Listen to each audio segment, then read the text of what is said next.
Hello, dear friends. Today we just come with another new class of spoken English. All of you know that we are being continue on our spoken class, and today is a special class on Friday. And let's learn new something from this spoken class. In this class, I will try to explain you. I will try to teach you the use of looking for word in everyday life. আজকের ক্লাসে আমি আপনাদেরকে বোঝানোর চেষ্টা করব কীভাবে looking forward two এই ফ্রেজটা ব্যবহার করে আমাদের দৈনন্দিন জীবনে আমরা অনেকগুলো ইংরেজি বাক্য তৈরি করতে পারি এবং আমাদের এক্সপ্রেশনগুলো খুব শর্ট টাইমের মধ্যে খুব স্মুথলি প্রেজেন্টেশন করতে পারি। So let's start our class. Okay, আমি অ্যারো সাইন দিয়ে বিষয়টা ক্লিয়ার করছি যাতে আপনারা বুঝতে পারেন। আমাদের আজকে সিলেক্টেড যে ফ্রেজ সেই ফ্রেজটি হচ্ছে গিয়ে looking forward to. Okay, looking forward to. I have given a looking for what to. Looking for what to শব্দটা কিসের পরিপ্রেক্ষিতে ব্যবহৃত হয়? I just clear that kind of things here, okay? প্রতীক্ষায় আছি বা অপেক্ষায় প্রহর গুনছি, এই ধরনের ভঙ্গিতে বাক্য থাকলে তখন লুকিং ফর টু দিয়ে লুকিং ফরওয়ার্ড টু দিয়ে বাক্যটা তৈরি করতে হয়।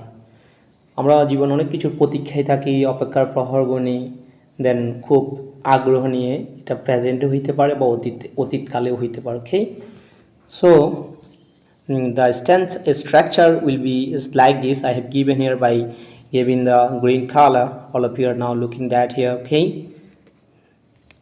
the structure গঠনটা হবে কীরকম আমি এখানে ক্লিয়ার করতেছি বিষয়টা। প্রথমে একটা সাবজেক্ট হবে, তারপর আমরা অক্সিলারি ভার্ব বসাবো, দেন লুকিং ফর ওয়ার্ড টু হবে, তারপর ভার্বের অর্থাৎ হচ্ছে লুকিং ফর ওয়ার্ড টু এমন একটা ফ্রেজ, রাইট ফর্ম ভার্বের আমরা জানি রুলসের মধ্যে লুকিং ফর ওয়ার্ড টু যেখানেই থাকুক সেখানে লুকিং ফর ওয়ার্ড টু পরে যে ভার্বটা ব্যবহার হবে সেটার আইএনজি ফর্ম হবে, সেই স্ট্রাকচার সেই রুলস অনুসারে এখানে এরপর আমরা যে ভার্বটা ব্যবহার করবো সেটা হবে আইএনজি ফর্ম। এরপর আমরা ইচ্ছা মতো হচ্ছে আমাদের সাবজেক্টের সাথে অর্থাৎ সেন্টেন্সের সাথে প্রাসঙ্গিক যেই অবজেক্ট আছে সেই অবজেক্টটা ব্যবহার করব।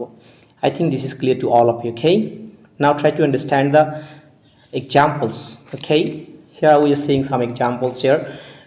First example here, তোমার সাথে দেখা করার প্রতীক্ষায় আছি।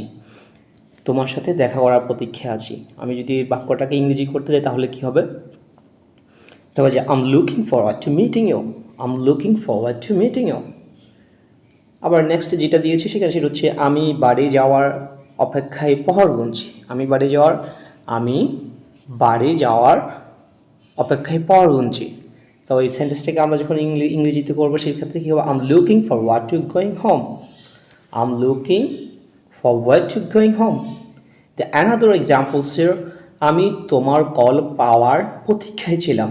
যেহেতু প্রতীক্ষায় ছিলাম কথাটা আসছে, এটা হচ্ছে ফার্স্ট কন্টিনিউয়াস টেন্সে আসে, মানে হচ্ছে গিয়ে ফার্স্ট টেন্সটাকে এখানে ইন্ডিকেট করতেছে। দ্যাটস ওয়াই আমরা এখানে এম এর পরিবর্তে ওয়াজ ব্যবহার করবো, auxiliary verb. I think this is very clear to all of you. Okay, আমি তোমার কল পাওয়ার প্রতীক্ষা ছিলাম। I was looking forward to getting you call. একইভাবে অনেক কিছু বলতে পারি, আমি তোমার প্রতীক্ষায় ছিলাম, আমি তোমার সাথে দাওয়াতে যাওয়ার প্রতীক্ষায় ছিলাম, আমি তোমার সাথে প্রোগ্রামে যাওয়ার প্রতীক্ষায় ছিলাম, আমি তোমার সাথে সময় কাটানোর একটা প্রতীক্ষায় ছিলাম। এই কথাগুলোকে লুকিং ফর ওয়ার্ড ফ্রেজটা ব্যবহার করে খুব স্মুথলি, খুব ইজিলি আমরা কী করতে পারি? এক্সপ্রেস করতে পারি। I think all of you have got some message and some point how to use looking for word to for speaking English. That's all for today. Assalamu alaikum.